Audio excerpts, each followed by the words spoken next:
of the BRICS members and others, we will receive President Xi Jinping, President of the People's Republic of China, on his 4th state visit to South Africa. This BRICS Summit and the state visit by President Xi Jinping, as well as the many bilateral meetings and engagements we will have with President Lula da Silva of Brazil, with Prime Minister Modi of India, and many other heads of state on the sidelines of the summit, have a bearing on our relationships with other countries and South Africa's place in the world. To understand why these relations are so important for our country and its people, we need to understand the principles and the values that shape our foreign policy and also inform our international relations. Before the dawn of democracy in 1994, the apartheid South African state was a pariah in the international community, condemned for committing a crime against humanity. The foreign policy of apartheid South Africa was defined by coercion, destabilization, and military aggression. Since the advent of democracy, South Africa's foreign policy has been based on what our forebears inscribed in the Freedom Charter in 1955, when they declared that South Africa shall be a fully independent state which respects the rights and the sovereignty of all nations. South Africa, they continue to say, shall strive to maintain world peace and the settlement of all international disputes by negotiation, not war. This foreign policy approach is also a product of the efforts of leaders such as the late Oliver Reginald Tambo, who mounted a vigorous worldwide campaign to secure global support for our just struggle against apartheid. This put South Africa on the global map in relation to the interests of its people, while the world condemned its apartheid rulers. Indeed, our foreign policy is a matter that is vital to our progress as a nation. Through stronger relations with other countries, manifested through investment and trade relations, we are able to grow our economy, create more opportunities for new businesses, and create jobs. South Africa's foreign policy aims to promote our national interests based on the protection and promotion of our national sovereignty and constitutional order. It is also aimed at improving the well-being, the safety, and the prosperity of our citizens, and the achievement of a better Africa and a better world. The key pillars of our foreign policy include the promotion of human rights, peace and stability, and the strengthening of trade and investment ties with other countries. This foreign policy stance that we have taken since the advent of democracy has positioned South Africa as a reliable and influential partner on our continent and in the world. This has enabled our country to have friendly and valuable relations with countries around the world at political, diplomatic, trade, investment, sporting, social, and many other levels. It is these principles that guide our participation in BRICS. Together with the members of BRICS, they being Brazil, Russia, India, China, and ourselves, South Africa, BRICS makes up a quarter of the global economy. It accounts for a fifth of global trade and is home to more than 40% of the world's population. BRICS as a formation plays an important role in the world due to its economic power, its market potential, its political influence, and development cooperation. Yet the value of BRICS extends beyond its sheer size. BRICS continues or countries rather, can collectively shape global dynamics, and acting together, it has the potential to drive significant changes in the world economy and in international relations. Together, the BRICS members have used their collective voice to call for a world that is more equitable, balanced, and governed by an inclusive system of global governance. Being a BRICS member has created positive opportunities for our country, South Africa. It has enabled our economy to have a strategic relationship with China, the second biggest economy in the world. Based on the strategic relationship between South Africa and the People's Republic of China, we will be signing several agreements during President Xi Jinping's state visit to our country. We have steadily strengthened trade and investment ties with other BRICS countries alongside collaboration in areas like development, skills, technology, security, and innovation. South Africa has benefited from the new development bank, which was established by BRICS countries in 2015. Our country has been funded by the bank in several infrastructure projects to the value of 100 billion rand in sectors such as roads, water, energy, and transportation as well. South Africa has always championed the interests of Africa within BRICS. To further advance the African development agenda, more than 30 heads of state and government from across our continent will be attending the summit at our invitation. We want to build a partnership between BRICS and Africa so that our continent can unlock opportunities for increased trade, investment, and infrastructure development. There are great opportunities for other BRICS countries to participate in the African Continental Free Trade Area by locating production and services in various countries on our continent, including our own, by partnering with local companies and local entrepreneurs. The 15th BRICS Summit will discuss a number of issues, including the important issue of the possible expansion of the membership of BRICS. More than 20 countries from around the world have formally applied to join BRICS, and several others have expressed an interest in becoming part of the BRICS family. South Africa supports the expansion of the membership of BRICS. The value of BRICS extends beyond the interests of its current members. For its efforts to be effective, BRICS needs to build partnerships with other countries that share its aspirations and perspectives.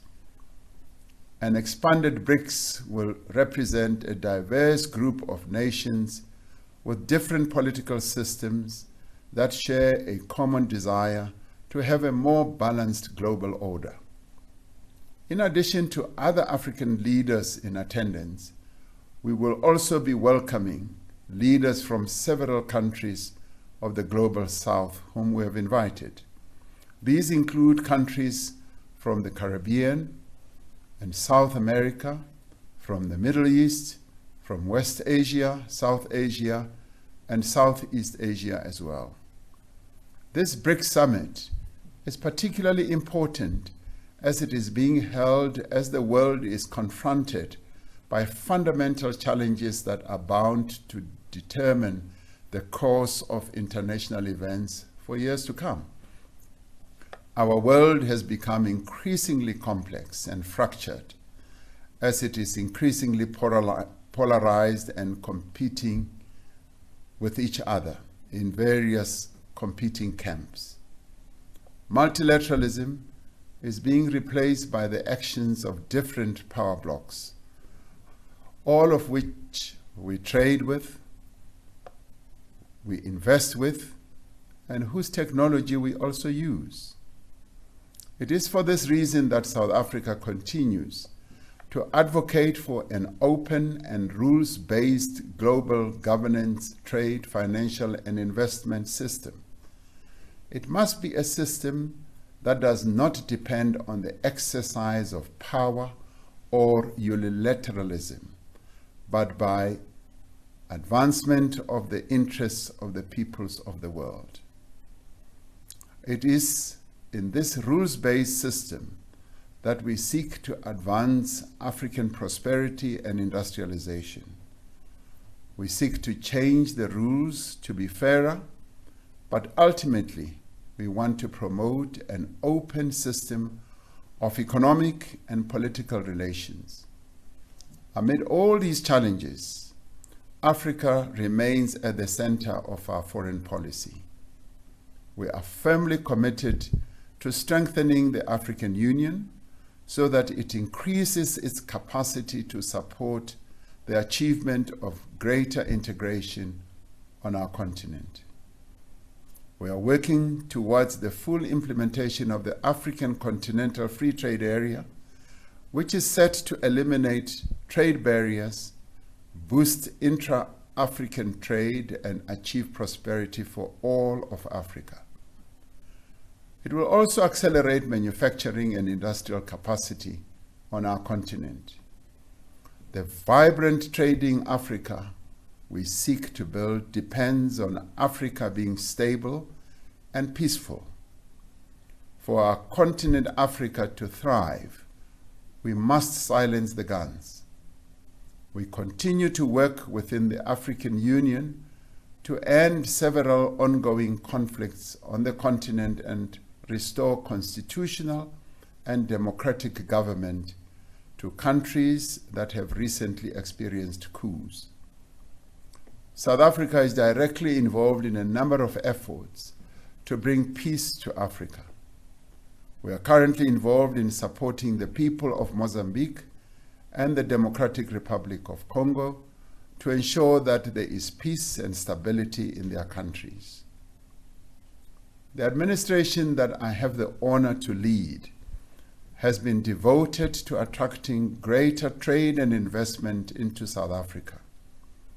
Every visit we make to countries on our continent and across the world, and every visit by heads of state from other countries focuses on strengthening economic ties between our country and those countries. For a foreign leader, as they visit our country, they are usually accompanied by a business delegation. We usually take business delegations as well when we travel to other countries. The business forums that are held during these visits result in greater trade and greater investment and business partnerships and opportunities. To further strengthen economic ties between African countries and the United States of America, South Africa is inviting more than 30 African trade ministers and senior U.S. administration and congressional representatives to the next forum of the African Growth and Opportunity Act, AGOA, which is scheduled for November this year. As part of our ongoing relationship with countries of the European Union, we will hold the European Union South Africa Summit later this year in South Africa to foster our investment and trade relations. Recent trade statistics indicate the success of all our international links. Within the first 3 months of this year, we exported 450 billion worth of goods in mining, manufacturing, and agricultural sectors. Our biggest exports were to China, followed by the United States, Germany, Japan, and then India. Exports to other African countries account for around a quarter of the value of all our exports. Our tourism industry is recovering well from the effects of COVID-19. More than 4 million tourist arrivals were recorded in the first half of this year, almost twice as many arrivals as in the same period last year. Companies across the globe have established new or expanded ventures in our country in sectors as diverse as energy, mining, vehicle production, the creative sector, manufacturing, and many other sectors. For every rand we attract, jobs are created and sustained. Our country is committed to a policy of non-alignment. We have resisted pressure to align ourselves with any one of the global powers or with influential blocs of nations. During the Cold War, the stability and sovereignty of many African countries was undermined because of their alignment with major powers. This experience has convinced us of the need to seek strategic partnership with other countries rather than be dominated by any other country. While some of our detractors prefer overt support for their political and ideological choices, we will not be drawn into a contest between global powers. Instead, our country strives to work with all countries for global peace and development. It is for this reason that South Africa is a member of the Non-Aligned Movement, a forum of some 120 countries that are not formally aligned with or against any major power bloc. Our decision not to align with any one of the global powers does not mean that we are neutral on matters of principle and national interest. Our non-aligned position exists alongside our active support for the struggles of the oppressed and marginalized people in different parts of the world.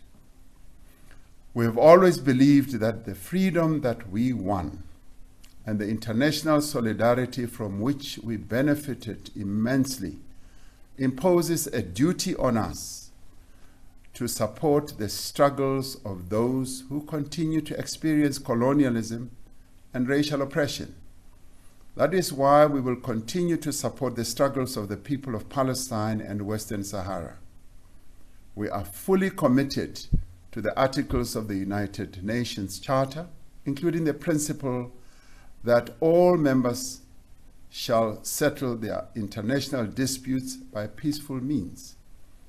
More recently, we participated in the African Peace Initiative to seek peace in the Ukraine and Russia conflict.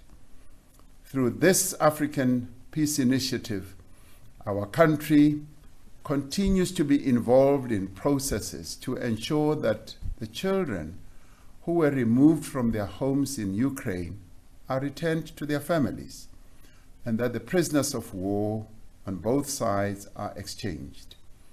We continue to be involved in the talks regarding the reopening of the Black Sea to facilitate the flow of grain to the world markets.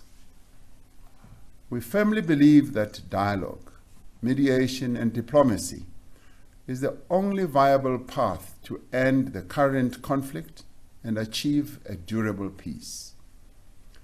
We support the principle of respect for the territorial integrity and sovereignty of all states and peoples. In the midst of the grave challenges facing humanity, we are determined that a reformed and representative United Nations must be at the center of global affairs. Our support for the UN exists alongside our firm belief that this premier multilateral institution needs genuine reform to make it more democratic, more representative, and efficient. The UN Security Council must be transformed into a more inclusive, more effective body that is able to ensure peace and security.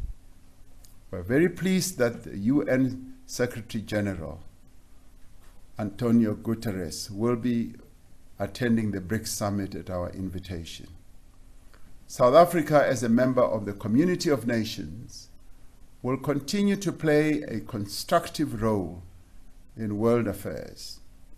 In 2025, South Africa will assume the presidency of the G20 group of nations. This will be the first time that the G20 meetings are held and hosted in Africa. The G20 summit in 2025 will be an opportunity for South Africa to take a lead on critical challenges facing the global community. South Africa's approach to foreign relations is to seek increased collaboration, to secure greater trade opportunities and increased investment, and to work closely with partners across the globe to entrench peace and democracy and prosperity. As we continue to define our place as South Africa in the world, as we advance the needs of our people, we will continue to mobilize all moral, political, and economic strength on the side of peace and development for all of humanity. We will continue our efforts to give effect to the call of the Freedom Charter that there shall be peace and friendship. As the week begins tomorrow, the streets of our country will be hubs of activity as visitors from various countries and nations will be our guests. Let us welcome them and give them the warmth and hospitality that we are known for. A number of those people may choose to stay for a few days beyond the summit to visit various beautiful parts of our country. And I call on all of us to show them the very best of South African Ubuntu as they go around our country. I thank you all. God bless South Africa. Nkosi sikelele i-Afrika. Mudzimu ushulupaze Afrika chipembe. Thank you.